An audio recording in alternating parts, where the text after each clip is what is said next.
Provincial Sports Group, the Dien Bien Phu Sports Group from Dien Bien Phu Province, from the Socialist Republic of Vietnam, the Chiang Saen Sports Group, the Phu City, Yunnan Province, the People's Republic of China, Phu Salie Provincial Ethnic Groups, and known as Phu Salie is the province in the Lao Union Republic which borders the Socialist Republic of Vietnam and People's Republic of China. จากนั้นต่อไปนี้ขอกล่าวคำก่อนที่ว่าพวกนั้นดังนั้นตลอดระยะที่ผ่านมาทางรัฐก็ได้เอาใจใส่อนุบ่มเพาะกำลังดังกล่าวให้มี of the nation. Therefore, throughout the past period, the party and state have paid attention to the training of these groups to be knowledgeable, qualified, and disciplined. และก้อนกำลังต่อไปก็เป็นก้อนกำลังที่ไว้โลโก้ของงานดังกล่าวเป็นโลโก้ที่แสดงให้เห็นถึงสัญลักษณ์ของงานมหกรรมโยนบังกรตามไว้ตามประเทศลาวเวียดนามจีนครั้งที่8มีไว้พวกสลีเป็นเจ้าภาพซึ่งผู้ทางของโลโก้เป็นบังกรประกอบด้วยภาพสายมูสายน้ำของ3ประเทศที่ติดต่อกันทั้งมีมุมด้านของ3ประเทศ And of course, we are finishing up with a group of students, teachers, and teachers as well. Following is the Khan logo, the official logo of the 8th Tri-Nation Laos Vietnam China Khan Throwing Festival, which is hosted by Phu Salie Province. เดี๋ยวกันนั้นก็ยังมีก้อนกำลังฝึกนักกีฬาแหวงพวกสลีก้อนกำลังดังกล่าวประกอบด้วยครูฝึกนักกีฬากรรมการตัดสินจำนวน30ท่านในนั้นก็มีหญิง10ท่านซึ่งต่างหากให้นักกีฬาประดับเผาของแหวงพวกสลีเข้าร่วมการแข่งขันในงานดังกล่าว And in addition to the logo of the image of the Khan Festival, which includes the mountain and rivers of the three countries connected, and of course the national flags of the three countries. And then following next is the Phu Salie Provincial Coaches and Athletes team. The team consists of 30 coaches, athletes, and judges, including 10 women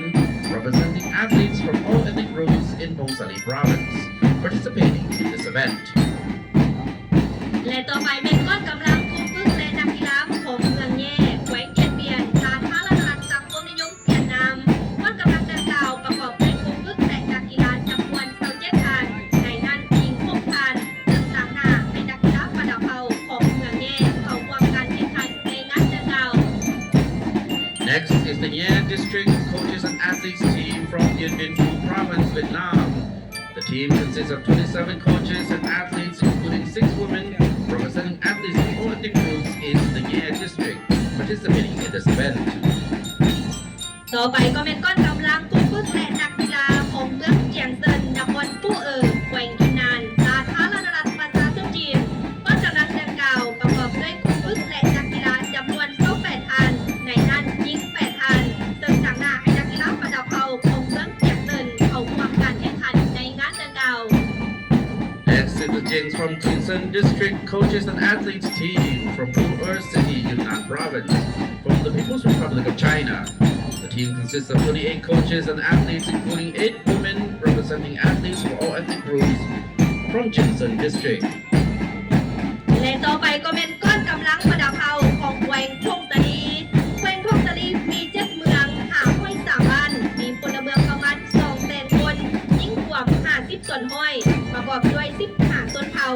34แสงที่มีภาษาปากเบ้ามีของประเพณีและวิถีชีวิตที่แตกต่างกันแต่ก็มีความสามัคคีโอบเอื้ออารีช่วยเหลือซึ่งกันและกันมีความหักแพงพี่น้องบ้านใกล้เรือนเคียงบ้านพี่ทางน้องตลอดมา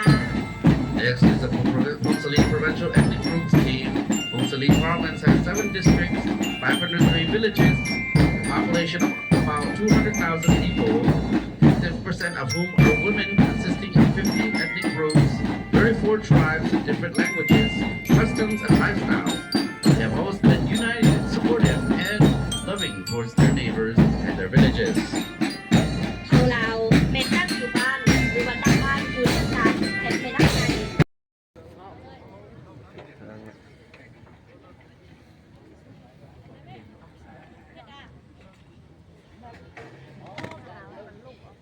ส่งเสยงานมหากรรมโยนมังกรสร้างแจก ประเทศลาวเวียดนามจีนครั้งที่8อย่างสุดใจเพื่อภารกิจของชาติเยาวชนเกี่ยมพร้อมสบายดีบรรดาท่านแขกที่มีเกียรติทั้งภายในและต่างประเทศข้าพเจ้าออนไซออนซากรรมการพรรคแขวงหัวหน้าแผนกศึกษาธิการและกีฬาแขวงพงศลีขออนุญาตนำพาบรรดาท่านเข้าสู่พิธีเปิดงานมหกรรมกีฬาโยนมักคอนสร้างแจประเทศลาวเวียดนามจีนทั้งที่8ที่แขวงพงศลีขอเฮียนคณะประธานพิธีที่เคารพและนับถืออย่างสูงบรรดาท่านแขกที่มีเกียรติท่านหญิงทาสทรายที่นับถือและฮักแพงในท่ามกลางที่ทั่วภาคทั่วรัฐทั่วปวงชนลาวทางชาติและสาวแขวงพงศลีพวกเขาได้พร้อมกันเฉลิมฉลองวันสถาปนาสปป.ลาวครบรอบ49 ปีและพวมออกแห่งแข่งขันสร้างผลงานคำนับพักตอนของประชุมใหญ่3คันของพรรคและคำนับพักตอน3วันประวัติศาสตร์ของพรรคของชาติในปี 2025 อย่างเป็นขบวนการฟุดฟื้นดังบรรดาทานรับรู้แล้วว่ากีฬาคือยาวิเศษกีฬาพัฒนาคนและพัฒนาชาติกีฬาเพื่อสุขภาพเพื่อมิตรภาพและการร่วมมือการแข่งขันกีฬาได้หรือเสียแม่นกฎเกณฑ์ของมันสิ่งสำคัญแม่นมิตรภาพจุดประสงค์ของการจัดงานดังกล่าวเพื่อมิตรภาพปลุกแน่นความสามัคคีและการร่วมมือเพื่อแลกเปลี่ยนวัฒนธรรมส่งเสริมการท่องเที่ยวการค้าและการลงทุนของประชาชนระหว่างแขวงนครและเมืองที่อยู่เรียบตาม3แจประเทศลาวเวียดนามจีนให้ขยายตัวเพิ่มขึ้นอย่างบ่หยุดยั้งในการจัดงานครั้งนี้แม่นหนึ่งในกิจการสำคัญในการพัฒนาขยายจัดตั้งปฏิบัติคาดใหม่ของแผนพัฒนาเศรษฐกิจสังคม5 ปีครั้งที่9ของแขวงให้ปรากฏผลเป็นจริงบรรดาทานที่นับถือและฮักแพงในพิธีที่มีความหมายความสำคัญนี้ขอคำนับสมเสยและเป็นเกียรติต้อนรับท่านนางสวนสวรรค์วิญญาเกตกรรมการศูนย์กลางพรรครัฐมนตรีกระทรวงแถลงข่าววัฒนธรรมและท่องเที่ยวพร้อมด้วยคณะขอสมเสยเป็นเกียรติต้อนรับท่านคำพ้อยวรรณสารกรรมการศูนย์กลางพรรคเลขาพรรคแขวงเจ้าแขวงพงศลีขอเป็นเกียรติเข้าร่วมขอสมเสยเป็นเกียรติต้อนรับท่านเวียงสวัสดิ์ศรีพันดรกรรมการศูนย์กลางพรรคเลขาพรรคแขวงเจ้าแขวงแขวงหลวงน้ำท่าขอสมเสยเป็นเกียรติต้อนรับท่านคำเพียงย่าจงว่ารองเลขาพรรคแขวงแขวงอุดมไสขอสมเสยเป็นเกียรติต้อนรับท่านนางลีฮงรองหัวหน้าประจำการสภาประชาชนนครภูเออสปจีนหัวหน้าฝ่ายการผลิตอุตสาหกรรมต่างๆขอสมเสยเป็นเกียรติต้อนรับท่านตาวันเซินประธานคณะกรรมการประชาชนเมืองแย่แขวงเดียนเบียนขอสมเสยเป็นเกียรติต้อนรับท่านวางลินเซินคณะประจำพรรคเมืองหัวหน้าคณะแนวโฮมเมืองเจียงเซินสปจีนขอสมเสยเป็นเกียรติต้อนรับท่านส้มภูพงษารองประธานคณะกรรมการโอลิมปิกกระทรวงศึกษาธิการและกีฬาขอสมเสยเป็นเกียรติต้อนรับท่านหัวหน้าห้องว่าการแขวงสัญญาบุรีหัวหน้าแผนกทวทแขวงบ่อแก้วรองหัวหน้าแผนกทวทแขวงอุดมไสท่านรองหัวหน้าแผนกอุตสาหกรรมการค้าแขวงเดียนเบียนสเวียดนามขอสมเสยเป็นเกียรติต้อนรับการนำแขวงอดีตการนำแขวงบรรดาทานแขกผู้มีเกียรติทางภายในและต่างประเทศท่านหญิงท่านสายที่มาเข้าร่วมครั้งนี้ขอสมเสยณโอกาสต่อไปขอถือเป็นเกียรติอย่างสูงขอเรียนเชิญท่านคำเล็กจากอีสานรองเจ้าแขวงหัวหน้าคณะรับผิดชอบจัดงานมหกรรมกีฬาโยนมักคอน3แจประเทศครั้งที่8ขึ้นรายงานการกะเกียมงานครั้งนี้ขออนุญาตเรียนเชิญประธานว่าการจัดงานครั้งนี้แม่นอยู่ในระยะที่ยุดเวลาที่พวกเขากำลังยกย้ายเทศบาลแขวงพงศลีจากเทศบาลเก่ามาอยู่เมืองภูเหนือดังนั้นอาจจะปราศจากบ่ได้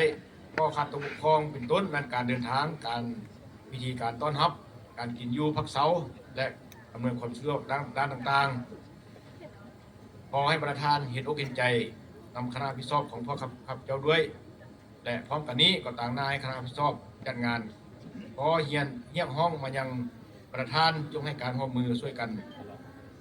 ด้วยการเป็นเจ้าภาพนำกันในการเฮ็ดให้งานครั้งนี้ดำเนินไปด้วยบรรยากาศที่ดีและมีความปลอดภัยทุกประการในนามต่างหน้าให้คณะรับผิดชอบจัดงานครั้งนี้ขออวยพรให้คณะประธานพิธีประธานการนำขั้นต่างๆแขกผู้มีเกียรติทั้งหญิงทั้งชายทั้งภายในและต่างประเทศที่ได้สละเวลามีค่าให้ความสำคัญและให้เกียรติเดินทางอันยาวไกลมาเข้าร่วมงานพิธีดังกล่าวนี้ตามการเสื้อเชิญของแขกผู้สดีขออวยพรให้ประธานจงมีสุขภาพเข้มแข็งมีผลสำเร็จในหน้าที่การงานการธุรกิจและมีความสุขเจริญความเจริญตลอดไปและขออวยพรให้งานมหกรรมกีฬาโยนมครสามแจประเทศลาวเวียดนามจีนครั้งที่8นี้จงดำเนินไปด้วยผลสำเร็จอันจบงามมหอนี้ได้เลือกงามยามดีเป็นสิริมงคลแล้วข้าพเจ้าขอเรียนเชิญอนุญาตขอเรียนเชิญท่านคำพลอยวรรณสารกรรมการศูนย์กลางพรรคเลขาพรรคแข่งเจ้าแข่งพงศรีให้เกียรติขึ้นกล่าวเปิดงานมหกรรมกีฬาโยนมครสามแจประเทศครั้งที่8ที่แขวงพงศรีเป็นเจ้าภาพนับแต่เวลานี้เป็นต้นไปขอบใจทางเลียงสวัสดิ์ศรีพันดอนกรรมการศูนย์กลางพรรคเลขาพรรคแขวงเจ้าแขวงหลวงน้ำท่าที่เคารพนับถืออย่างสูงขอเฮียนคณะหัวหน้าคณะผู้แทนนครผู้เมืองคณะผู้แทนเมืองเชียงซึนขอเฮียนคณะผู้แทนเมืองแย่คณะประธานพิธีที่นับถือประธานผู้มีเกียรติทั้งภายในและต่างประเทศท่านยิ่งท่านชายที่ฮักแพงทั้งหลายข้าพเจ้ามีความรู้สึกภาคภูมิใจเป็นเกียรติอย่างสูงที่ได้ตั้งหน้าให้คณะพรรคองค์การปกครองแขวงและประชาชนบรรดาเผ่าแขวงพงศรีมาเข้าร่วมและเปิดงานมหกรรมกีฬาโยนมาอ้อน3แจประเทศลาวเวียดนามจีนครั้งที่8ก่อนอื่นข้าพเจ้าขอแสดงความห่วงคุณและขอบอกขอบใจอย่างสูงต่อฐานนางสวนสวรรค์มียาเกตกรรมการศูนย์กลางพรรครัฐมนตรีกระทรวงแถลงข่าววัฒนธรรมและท่องเที่ยวและขอแสดงความห่วงคุณและขอบใจเป็นอย่างสูงอันนำประธานผู้มีเกียรติทั้งภายในและต่างประเทศที่ได้เสียสละเวลาอันมีคุณค่ามาเข้าร่วมเป็นเกียรติในงานที่มีความหมายความสำคัญครั้งนี้ขอแสดงความชมเชยต่อคณะรับผิดชอบในการก้าวเกี่ยมงานดังกล่าวและขอแสดงความห่วงคุณและขอบใจต่อชาวเทศบาลบุญเหนือและภาคส่วนต่างๆที่ให้การสนับสนุนและเป็นเจ้าการและเป็นเจ้าภาพร่วมกันในการก้าวเกี่ยมงานครั้งนี้มาโดยดีขออวยพรใส่อันประเสริฐมายังการนำภาครัฐทุกครั้งแขกภายในและต่างประเทศฐานยิ่งฐานซ้ายที่มาเข้าร่วมงานครั้งนี้จงมีสุขภาพแข็งแรงมีผลสำเร็จในหน้าที่การงานการธุรกิจของบรรดาทานและขออวยพรให้งานมหกรรมโยนมครสามแจประเทศลาวเวียดนามจีนครั้งที่8จงดำเนินไปโดยผลสำเร็จอย่างจบงามทางการรับฟังการรายงานเกี่ยวกับการจัดเกี่ยมของหัวหน้าคณะรับผิดชอบจัดงานครั้งนี้เห็นว่ามีความพร้อมทุกด้านแล้วข้าพเจ้าขอกล่าวเปิดงานมหกรรมโยนกีฬามครสามแจประเทศลาวเวียดนามจีนครั้งที่8อย่างเป็นทางการนับแต่เวลานี้เป็นต้นไปขอขอบใจ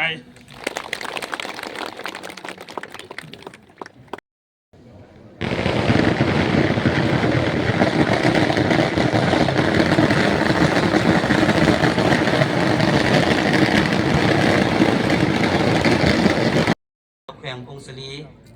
ขึ้นมอบต่อดอกไม้ขออนุญาตเขียนเสิร์ช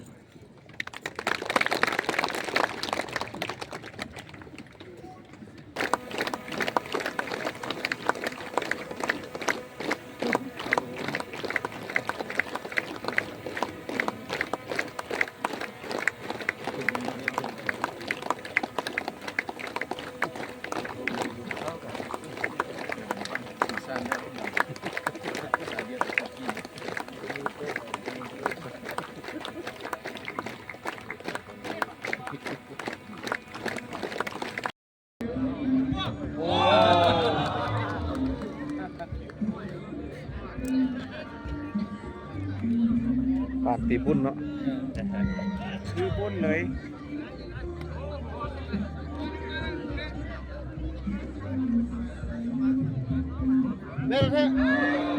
เกือบ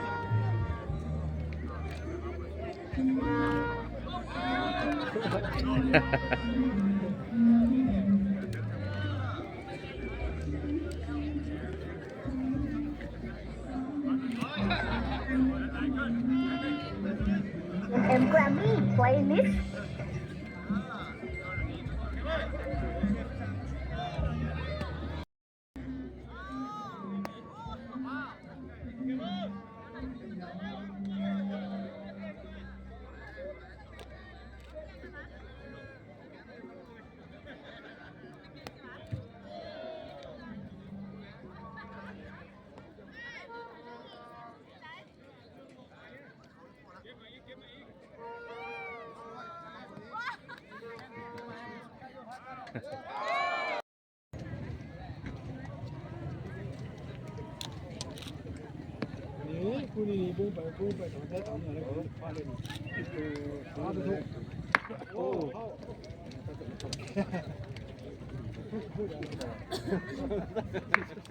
อืม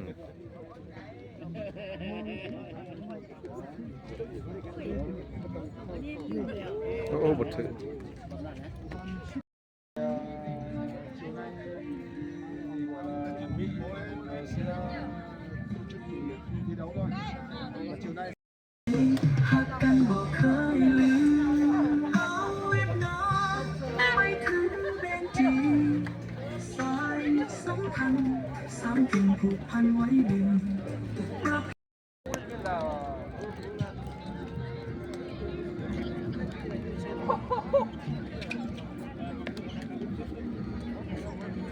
哎，男的在这边，女的在那边。要比赛了，要比赛，出来了。挺好的，挺好的。